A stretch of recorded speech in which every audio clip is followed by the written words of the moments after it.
Hey, greetings everybody. Gleekon here again with another episode of Lore of Warcraft.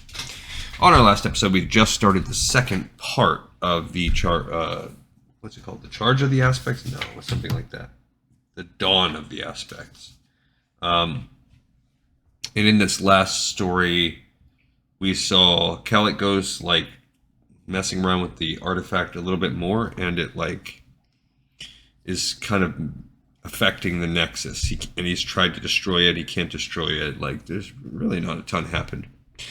And he saw some visions of other people, like a little bit more of Galakrond eating dragons, just not really, just little snippets of different things. So stay a while and listen to Chapter 2 as we continue Part 2. It's called The Gathering. Kalik did not try to deny what he had seen. It had been either the product of his overstressed imagination or some new facet of the artifact's magic. Neither was a pleasant alternative.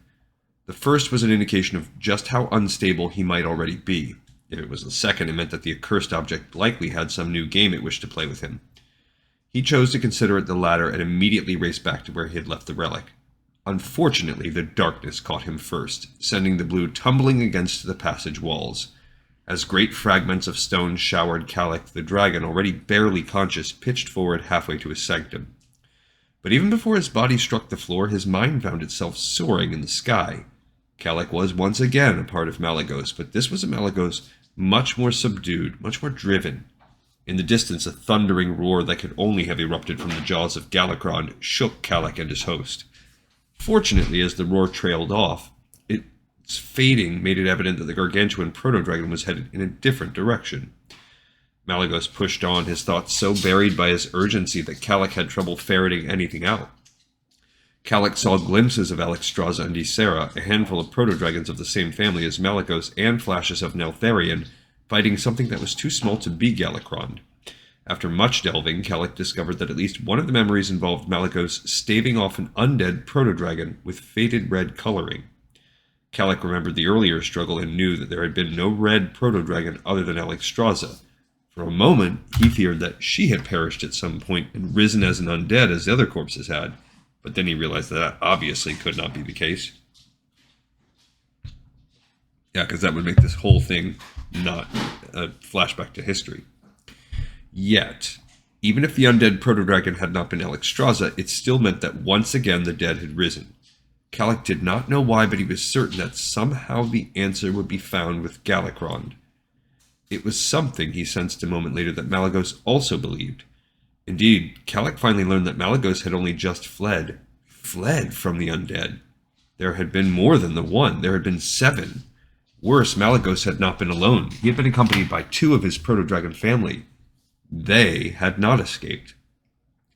Guilt washed over Malygos, and Kalik understood that he felt he should have stayed. Yet it was clear from what glimpses Kalik had of his host's memories that Malygos had only fled after the other 2 had been lost already. Curiously and most worryingly to Kalik, his host had blocked out all thought of just how the other 2 had perished. There was no sign of any other proto-dragon along Malygos' path. While that meant little to Kalik at first, he gradually sensed Malygos' concern about this point. It was with relief to both that another winged figure came into view a few minutes later. Neltharion still radiated a bit of his bluster, but even he watched the air around him with the utmost caution. Friend Malygos, you did come. We survived. We are fighters. Despite his bravado, Neltharion's tone hinted at relief that Malygos still lived. Kalik wondered how many others had not survived. What is going on here? Kalik asked, although of course no one could hear him. Dragon legend said nothing of this evidently critical time period for the proto-dragons. The age of the dragons had yet to come, but with Malygos and the other future aspects alive, that shift from proto-dragon to dragon dominance had to be imminent. Yet what Kalik had witnessed thus far pointed toward extinction for all. Even a true dragon could not stand against a horror like Galakrond. The others? Queried Malygos. The Fire One, she is well. The little sister, she barks much. Neltharion paused, then less brashly added, Zorix, he was taken. In Malygos' mind there appeared the image of a male proto-dragon with darting eyes and a shining golden hide. Even though Kalik had not seen this male before, Both Malygos and Neltharion apparently had known him for part of whatever period of time had passed since the last vision. His loss disturbed the Blues host immensely. Talanixa speaks as him. Talanixa speaks too well as him. Of this Talanixa, Kalik only sensed that she had been Zorix's mate and was a female proto-dragon of strong will. Among those proto-dragons who had made the sudden leap to intelligence, she was evidently considered one of the most cunning. But for all that apparent cunning, Kalik's host did not have the greatest trust in Talanixa. It had nothing to do with her being a female. Alexstrasza's quick wits and courage had already raised her high in Malygos' eyes, but he considered other aspects of her manner dangerous. More Kalik could not divine at the moment. Neltharion's eyes narrowed. He looked past Malygos. The other proto-dragon quickly followed his companion's gaze, but saw only empty sky. The gray male exhaled. Nothing. Not him, not them. A shudder ran through Malygos, but Kalik's host blocked out all thought of what caused it.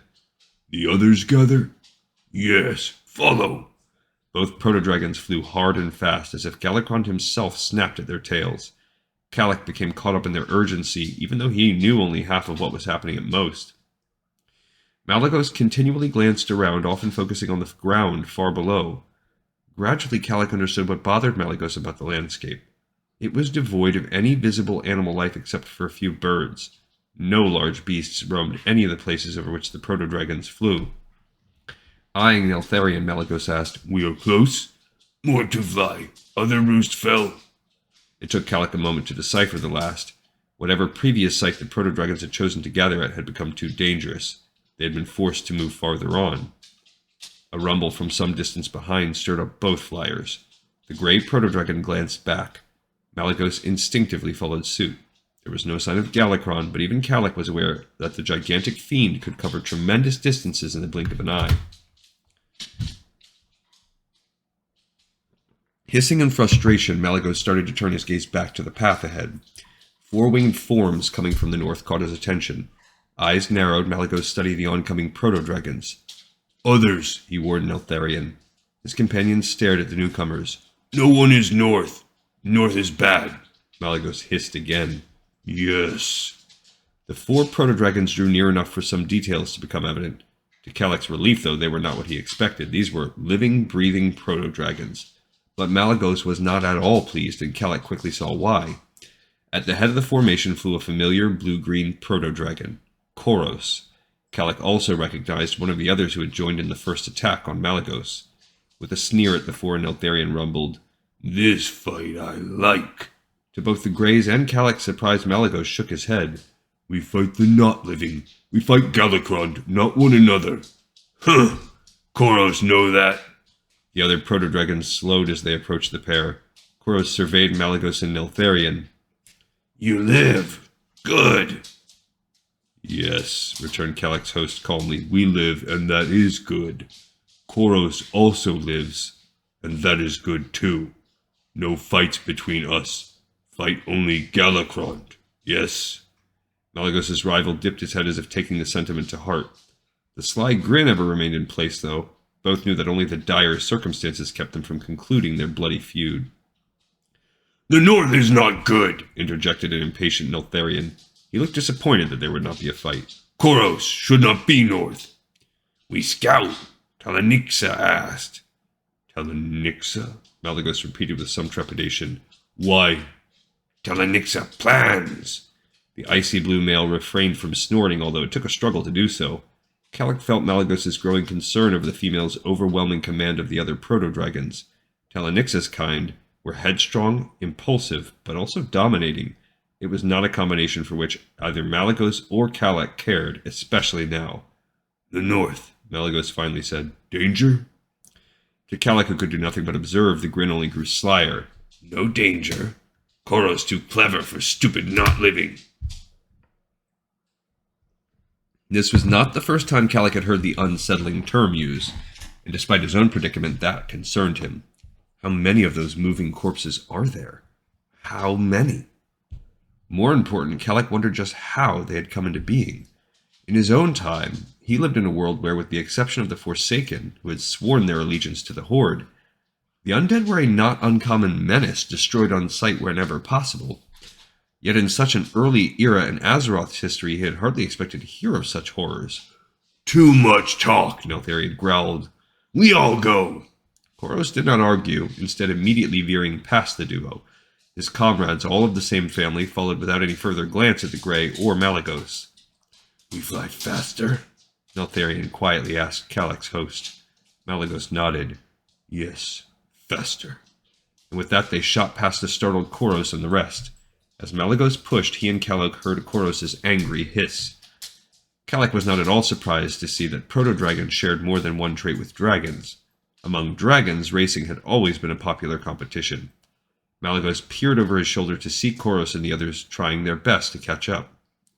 However, Malygos and Neltharion set an astounding pace.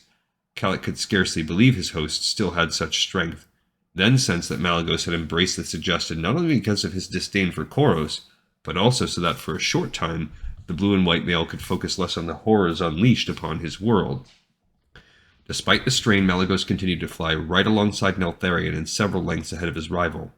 Try as he might, Koros could not catch up, although he did soon leave his other companions far behind. It occurred to Kalak only too late that, spread out as they were, the 6 proto-dragons made a much more visible target, but fortunately nothing happened. Still, he felt Malygos also relieved to arrive finally at a bowl-shaped valley, where in the shadows it soon became apparent that scores upon scores of proto-dragons warily gathered. The valley echoed with hisses as the newcomers descended, but not all of the reactions focused on the arrivals. There were members of nearly every proto-dragon family of which Malygos was aware, plus a few that Kalak's host did not recognize. Many were not by nature or by attitude on friendly terms with one another. Only the disaster sweeping over their world forced them now at least to pretend to be allies. The tension was also magnified by the presence of many of the lesser, as Malygos thought them, proto-dragons, those that were essentially little more than animals. They had to be constantly herded or guarded by their more intelligent brethren. For Kalak, it set into stark relief the curious rise of those in Malygos' generation. A throaty, harsh hiss rose above the din. It cut off the rest. Malygos followed the hiss to its source. Talanixa dominated not only in voice, but also in size and presence. She was a third again as large as most of the males, only a few such as Neltharion outweighing her. Her smooth hide glittered gold even under the overcast sky. Talanixa had sharp, gleaming black eyes that, when fixed upon individual proto-dragons, subdued even the most restive. Malygos and Neltharion moved to where Alexstrasza and Ysera perched. Unlike many of the other proto-dragons, the sisters had kept to themselves and not their family. Some of Malygos' family stared at his choice of companions, but there seemed no surprise on the part of Neltharion's family that he chose such odd friends. In fact, Kalak thought that his members looked a little relieved not to have to concern themselves with the brash Grey. Koros alighted a short distance to Talanix's left. He was obviously out of breath, but did his best to pretend he was as calm as Malygos. More have come, Talanixa roared. We are many! Say it! We are many! A chorus of proto-dragon voices repeated her litany over and over. Kalak shared Malygos' frustration with the proto-dragons now risking their hiding place as they followed Talanix's lead. Strength was important, but common sense was something obviously not shared by all. She talks fighting, Ysera muttered. Not good. Peace is better. Although looking as disappointed as her sister, Alexstrasza disagreed. We must fight, but not fight like Talanixa. We fight, we die. As the two females argued, Koros slid up to Talanixa and whispered to her. This snared Malygos' attention. He strained to hear anything, but could not. Kalak was also frustrated. He did not trust Koros any more than his host did. Talanixa listened intently, then dismissed Koros with a short hiss. He moved back to his previous position, seeming satisfied with whatever he had passed on to the larger proto-dragon. North is empty, she proclaimed. No not living. Galakrond's trail is also found.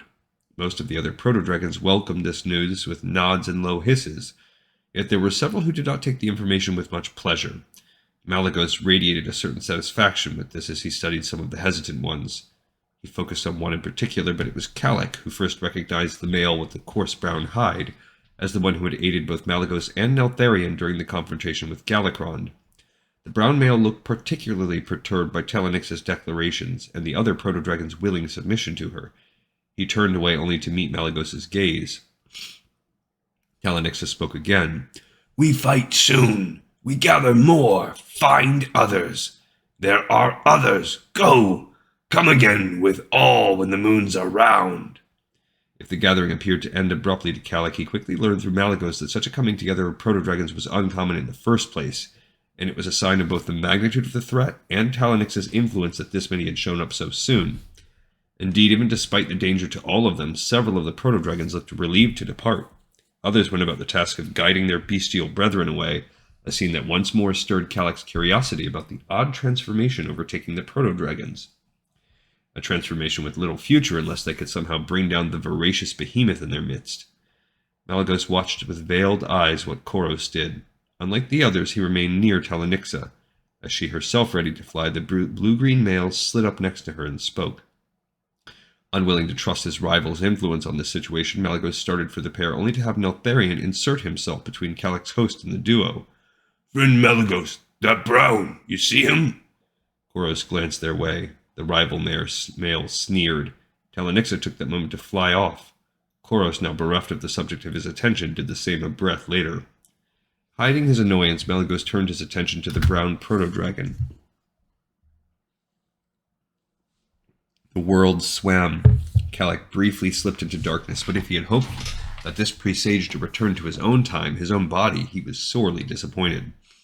Malygos flew alone again, the proto-dragon warier than ever. Thanks to images flashing through Malygos' mind, Kalak quickly understood why. The proto-dragon flew over lands to the east, where there had been several sightings of the not living. However, as with many other things in previous visions, the exact reason why Malygos was scouting on his own was not so apparent. As with the last area the proto-dragon had flown over, the landscape below appeared empty of animal life. However, in this bleak place, neither Kalak nor his host had expected to see many beasts. Still, Kalak gathered that Malygos had seen absolutely nothing.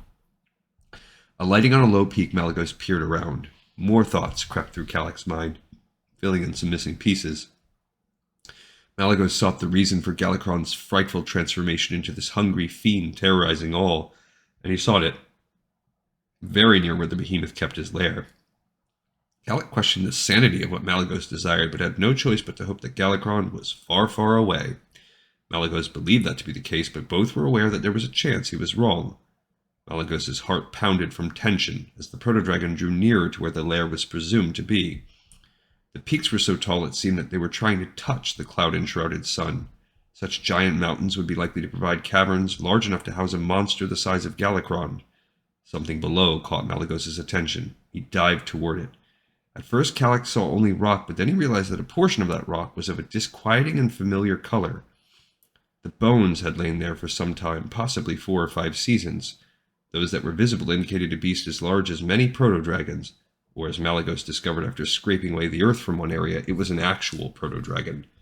This one had perished violently. Many of the bones were cracked, and the partial skull that verified just what lay there had been crushed by a tremendous force. Galakrond, Kalak knew. Here was an early victim. While to him it only served to show just how long Galakrond had been on his murderous rampage, Malygos evidently saw something more in the bones. Although no one had yet witnessed how Galakrond reduced some of his victims to emaciated corpses that would rise as parasitic undead, the evidence of their existence was without question after Malygos' battles. Yet Kalak now wondered if this was one of the Leviathan's prey. Why had it not transformed as the others had? Silence reigned about them, but something made Malygos look to his right. To Kalak's observation, there was nothing to see. Even a proto-dragon as courageous as Malygos could not be blamed for being jumpy under such conditions. Returning to the bones, Malygos nudged a few around. With little exception, they revealed that Galakrond had ripped apart and chewed up this unfortunate creature. Malygos' memories of a much smaller but still imposing Galakrond briefly arose, giving Kalak a startling glimpse of how the latter had changed. Galakrond, as seen in the earlier stage, had looked much more like a normal proto-dragon and not nearly large enough to swallow others whole. His body also had had a smoother, streamlined appearance. His coloring had been more muted, and the eyes had not had that incessant, hungering look to them. Malygos continued to ferret around among the bones, seeking clues. It was yet another hint, not that Kalak needed one, of how intricate his host's thinking was compared with that of many of the other proto-dragons. Somehow he survived, the disembodied blue thought. Somehow some of them survived. But how? The proto-dragon tensed again. This time Malygos looked skyward. To the east, a shape already far too massive to be a normal proto-dragon raced toward the mountains and Malygos' position. The mountains were too far away for Malygos to reach before he would be seen. Kalak's host had no choice but to flatten himself out where he was. His coloring did not blend with the land, but the hope was that Galakrond would not fly near enough to notice. A constant heavy beat preceded Galakrond, the sound of his vast wings flapping. Malygos knew that with each beat, the gigantic proto-dragon crossed miles. The beat grew louder, closer. Malygos and Kalak knew that Galakrond was almost upon them. But then the beat began to recede. Through narrowed eyes, Malygos watched Galakrond head away from him and toward the mountains. However, just as the icy blue proto-dragon dared draw a new breath, Galakrond halted. Hovering, the behemoth suddenly began heaving as if choking on something. Neither Malygos nor Kalak paid much mind at first to whatever assailed Galakrond, the giant creature's physical appearance drawing their initial attention. Although it could not have been that long since the vision in which they had previously encountered Galakrond, Kalak was especially stunned by how much more misshapen the fiend had become. Not only was Galakrond oddly distorted, but he now had several growths randomly dotting his body. There were also a number of gray splotches that made it seem as if parts of Galakrond were decaying. But just as Malygos and Kalak came to grips with this new deformed Galakrond, the monster disgorged what had caused him such distress. Bodies. More than a score of shriveled, limp proto-dragon bodies. They dropped in a horrendous heap to the ground, some flopping about as they struck. Malygos radiated immense distress at the sight, not only because of the awful slaughter, but also because among the limp forms he saw red, brown, gray, and even greenish-yellow bodies. Kalak wished at that moment that he could throw up. In all his life, never had he, who had seen so much horror, witnessed something that struck him in such a nightmarish manner. He could imagine the final death throes of each and every victim and knew that so many more had perished the same way. He suddenly felt Malygos' further fear upon seeing this grisly image. Alexstrasza, Ysera, and Neltharion were also in the region, and from a distance, Malygos could not tell whether the other three were among the corpses. Even though Kalak knew that all three had survived this era, he could not help but pick up his host's growing worry. With one last purge, Galakrond finished.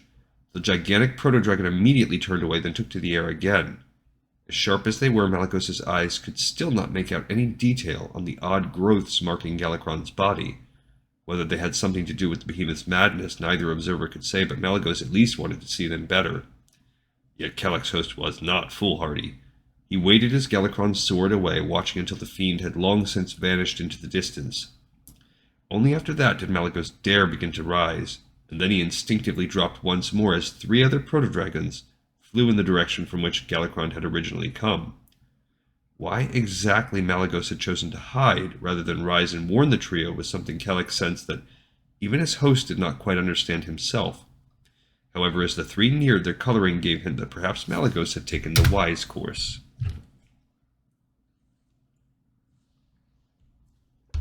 The three blue-green proto-dragons soared over the landscape as if undeterred by the potential for disaster. Malygos watched as they neared where Galakrond had last paused. At that point, not at all to his surprise, he recognized Koros as the leader. One of the other proto-dragons caught sight of the macabre remnants of Galakrond's last meal. He immediately hissed to Koros. Koros led to the descent to the corpses. He alighted near one, studied a few of the bodies for a moment, then glanced in the direction in which the murderous Leviathan was headed. With a hiss, Koros rose into the air and headed the same way. His two companions followed. Malygos and Kalak watched with disbelief as the trio raced after Galakrond. Koros did not strike Kalak as suicidal, and Malygos' own thoughts mirrored agreement, yet neither could fathom any sane reason for Koros to risk himself to such an extent. If he was simply spying on Galakrond, he was doing so in a far more reckless manner than Malygos. Rising, Kalak's host stared at the vanishing figures. Malygos did not know whether to warn the three or leave them to their doom. Past animosities paled at the moment, Malygos not wishing even Koros a fate such as these other proto-dragons had. A ragged hiss erupted from the pile of corpses. Malygos forgot all about Galakrond and Koros as he turned toward the nearby carnage. The first thought flashing through the proto-dragon's mind was that one of the victims had survived. Malygos started toward the bodies, trying to locate the right one. As he neared, another ragged hiss arose from a different direction. Malygos halted, looking there. A third hiss came from yet another location. Several of the victims began to push up, heads turned almost as one to stare at Kellick's host. Stare with the empty eyes of the undead. All right, so now if you hadn't guessed it already, we can see where the undead dragons are coming from. Now, Galakrond is barfing them up. He eats them, and he's whatever, somehow kind of necrotic. He's like a dragon necromancer, basically, but some weird way. It's also like he's decaying too. But we also read about when Kel'Thuzad, they had said, like, if you do necromantic magic, it will start to make you kind of necrotic. Or he's infected with something. I can't quite remember. But either way, he is eating them. They're dying. And then when he barfs them up, he's like passing his infection or whatever onto them.